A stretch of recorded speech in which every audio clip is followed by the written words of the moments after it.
కృష్ణుడు సత్యభామతో ధనేశ్వరుడి కథ చెబుతూ నారదుని హితవుపై రవంత చింతించిన రవిసుతుడైన యముడు ఆ ధనేశ్వరునకు ప్రేతపతి అనే తన దూతను తోడిచ్చి నరకాన్ని తరింపజేయవలసిందిగా ఆదేశించాడు. ఆ దూత ధనేశ్వరుణ్ణి తనతో తీసుకుని వెళుతూ మార్గమధ్యమందలి నరకభేదాలను చూపిస్తూ వాటి గురించి ఇలా వినిపించసాగాడు.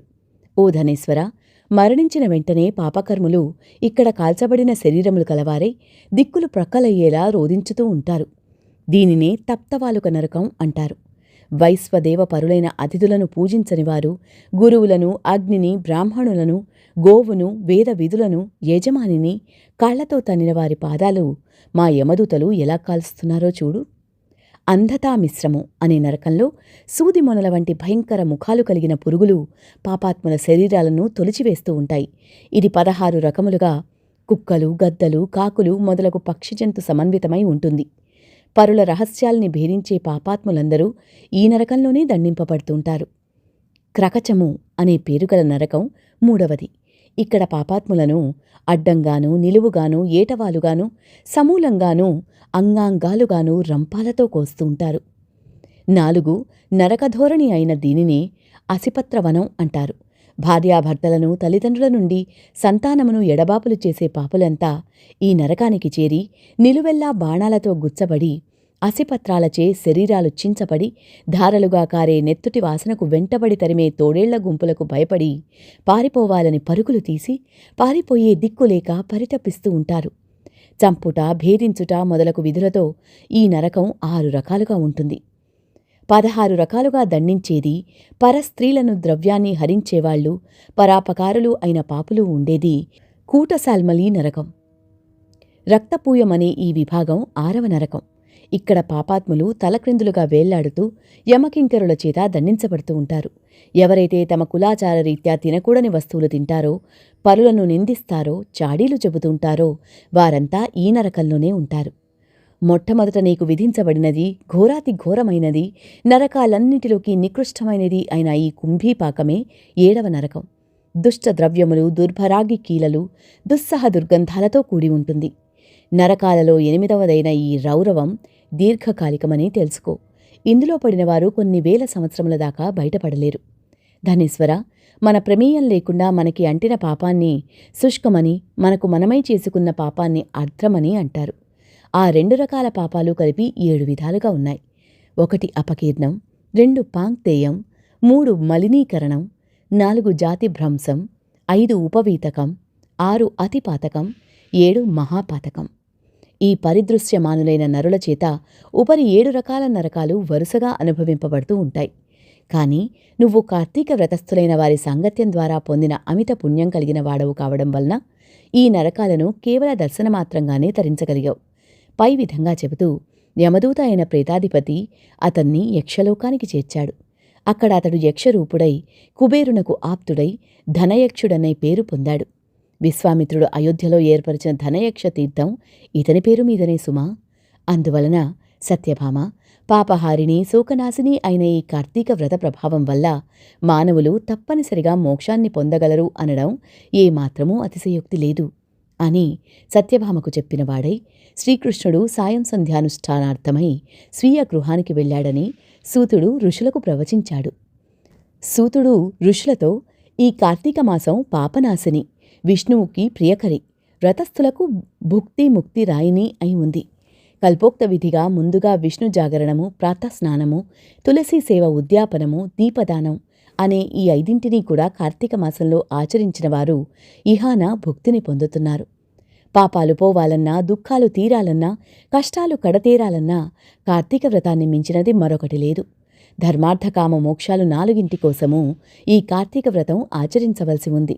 కష్టములలో ఉన్నవాడైనను, దుర్గారణ్యగతుడైనా, రోగి అయినా సరే విడువకుండా ఈ వ్రతాన్ని పాటించాలి.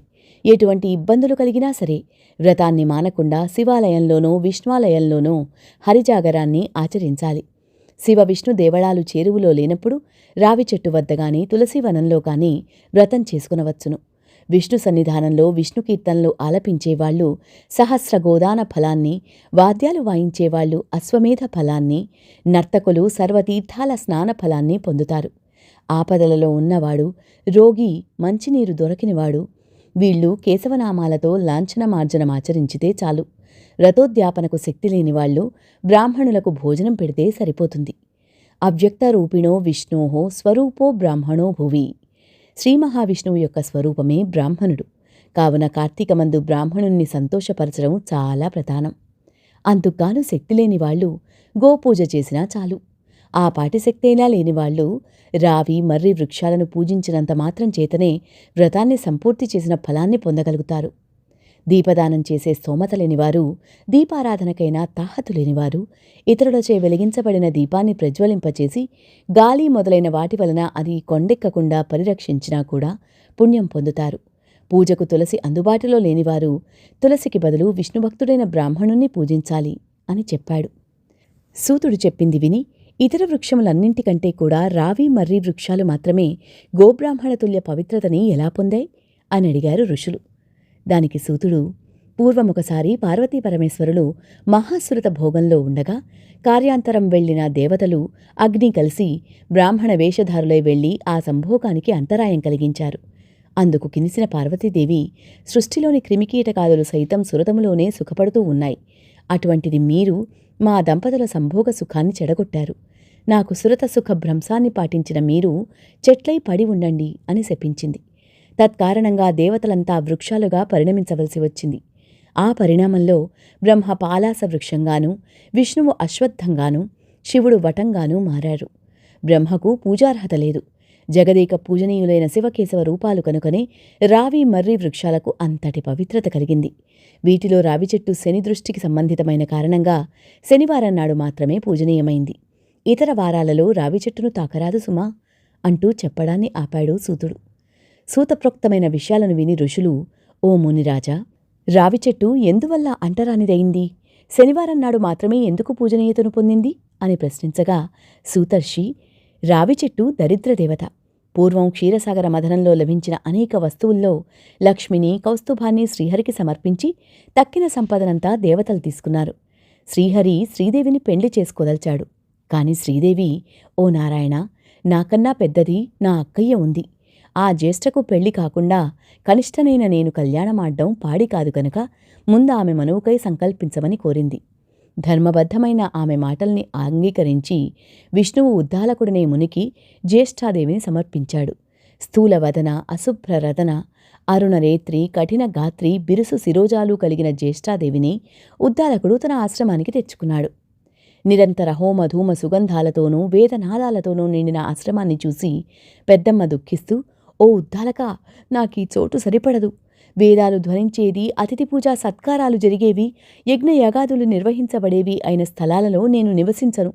అన్యోన్యానురాగం గల భార్యాభర్తలు ఉన్న చోటగాని, పితృదేవతలు పూజింపబడే చోటగాని, ఉద్యోగస్థుడు, నీతివేత్త, ధర్మిష్ఠుడు, ప్రేమగా మాటలాడేవాడు, గురుపూజా దురంధరుడు ఉండే స్థలాల్లో గాని నేను ఉండను.